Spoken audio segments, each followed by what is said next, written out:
The Selfish Path to Romance. Download Chapter 1 for free at drkenner.com. Jamie, you're looking at ways to control your anger? Yes, ma'am. Yeah, what's going on? Well, I kind of grew up with it on one of my parents and my dad. Yeah. And he was very reactive, and we used to call him quick-tempered. Yes. So we would caution how we would speak with him. And he passed away when I was a teenager at the age of 59 due to some other medical complications. Yeah. And then all of a sudden, when I get to be 49, I started having cardiac trouble. Oh. I have 3 stents. Okay. And medically, I cannot take the statin medications. Okay. I have a real difficulty with them. They affect me emotionally. They affect me thought process. I'm unproductive at work. Yeah. I've tried about 7 or 8 of them. They want my LDL cholesterol lower, but I'm afraid it's due to the fact that I am somewhat reactive also. Okay, so would you call yourself quick-tempered then? Do you think that you are mirroring what Dad did? To a point, not as extreme. Okay, what do you do better?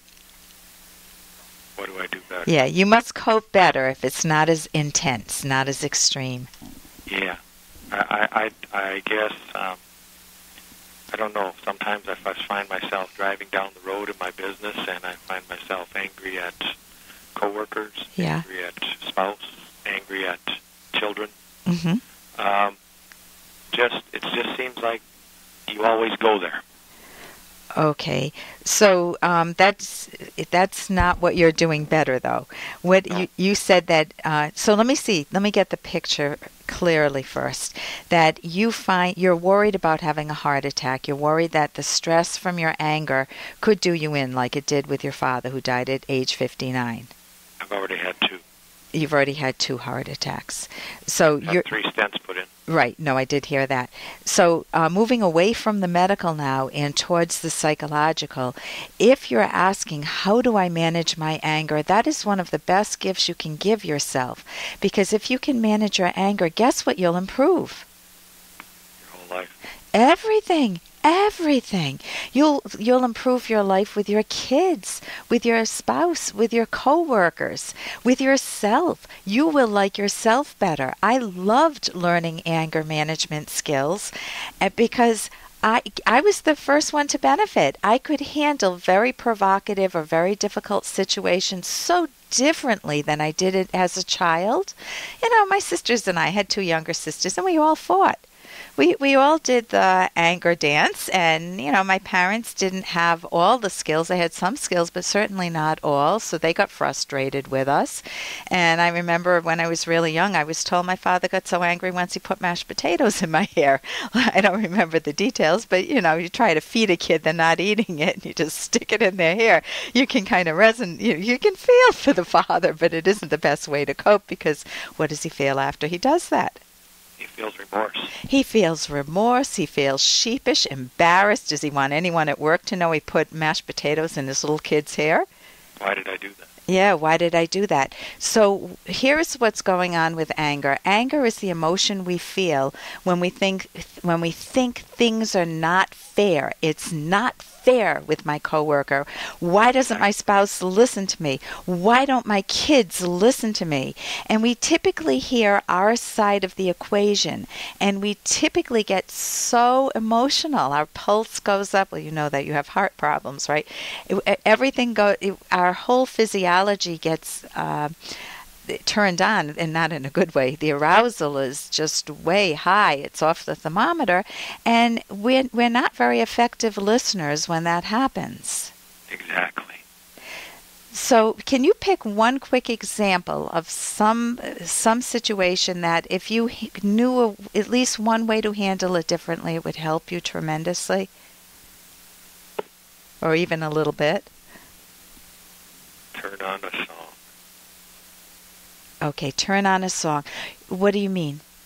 I've always enjoyed music. I've even enjoyed it more than what I do as a profession. Okay, so if you listen to is it soothing music or is it acid hard rock? No, it's not acid hard rock. It might be, well, countries can be a little depressing, so it might switch Sometimes. from anger.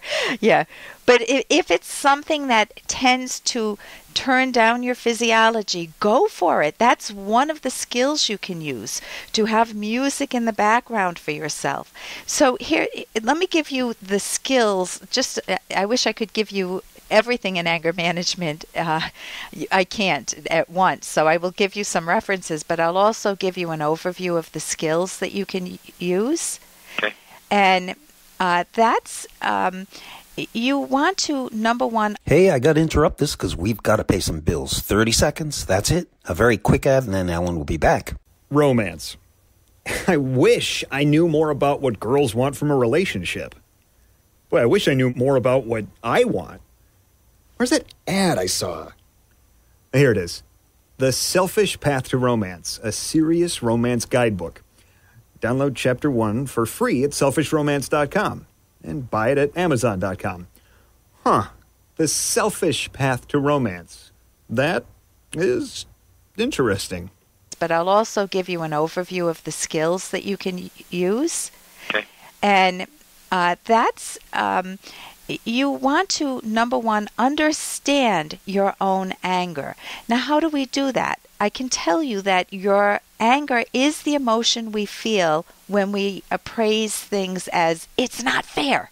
So what is not fair? If you're driving home from work and you're furious at your coworker and you're about to cut someone off on the road because you're so angry with your coworker, listen to your own self-talk. Do you know what I mean by self-talk? Talk. What we say in our minds to ourselves. Yes. For example, I can't believe my coworker did this. She's such an idiot. She's not going to get away with it. Nobody's going to push me around like this. Now, am I angry? Yeah. Can you see me building? But each one of those sentences is my instruction manual of how to deal with her. Yeah. And if I try to deal with her by dominating her, domination makes me feel inadequate. If my father puts the mashed potatoes in my head when I'm a little kid, what he's doing is he's bearing down on my weaknesses. I can't fight him. I'm a little kid.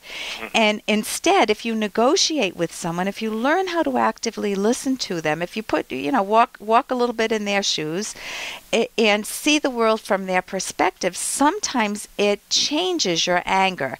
And if you learn how to negotiate, that involves respecting the strengths, your own strengths and the other person's strengths. Now, how do you do that? Well, you need to first understand your own self-talk and then learn new self-talk. So if somebody is real mean to me, let's say a coworker is real mean to me, listen to what I might say to myself. Are you ready? Yeah. I might say to myself, oh man, I only have to put up with this for another hour. I am so glad I am not married to her. Can you see how that changes it a little bit? Yeah. Or, man, she really doesn't know how to listen well. Maybe if I write her notes or something, that would be a better way to get through to her. Or am I listening to her? Maybe I don't understand her perspective well enough. That's developing an inquiring mind rather than an attacking one. So if you get books, there are wonderful books on anger management, cognitive therapy. You could even Google cognitive therapy, anger control. There's an anger control workbook that I have in my hand right now. But you could go through a workbook and give yourself the music skill, relaxing yourself physiologically, and more, Jamie. So listen, I wish you the best. Thank you very much. Okay, thank you. And go listen to some yummy, delicious music. I usually like to listen to high energy stuff. Okay, not acid rock. Okay, well, go listen to whatever you love. Keep up the great work. Thank you. Oh, thanks, Jamie. For more Dr. Kenner podcast, go to drkenner.com and please listen to this ad. Here's an excerpt from The Selfish Path to Romance by Drs. Kenner and Locke. Molly, a 62-year-old housewife, and her husband, Bill, were living the high life together until one day, Bill died of a heart attack. Molly was shocked to discover that they'd been living on borrowed money and that Bill had left her penniless. She had no clue about their financial situation. She had to go to work at minimum wage just to make ends meet. In this case, Bill's motives were not to protect his wife from financial responsibilities, but to protect her from his deceit. Protecting a loved one from basic knowledge needed to live, especially finances, is not a benefit. It leaves the, in quotes, protected partner feeling psychologically dependent on the knowledgeable one for basic needs, and is often used as a means of control rather than as an expression of love. You can download Chapter 1 for free at drkenner.com, and you can buy the book at amazon.com.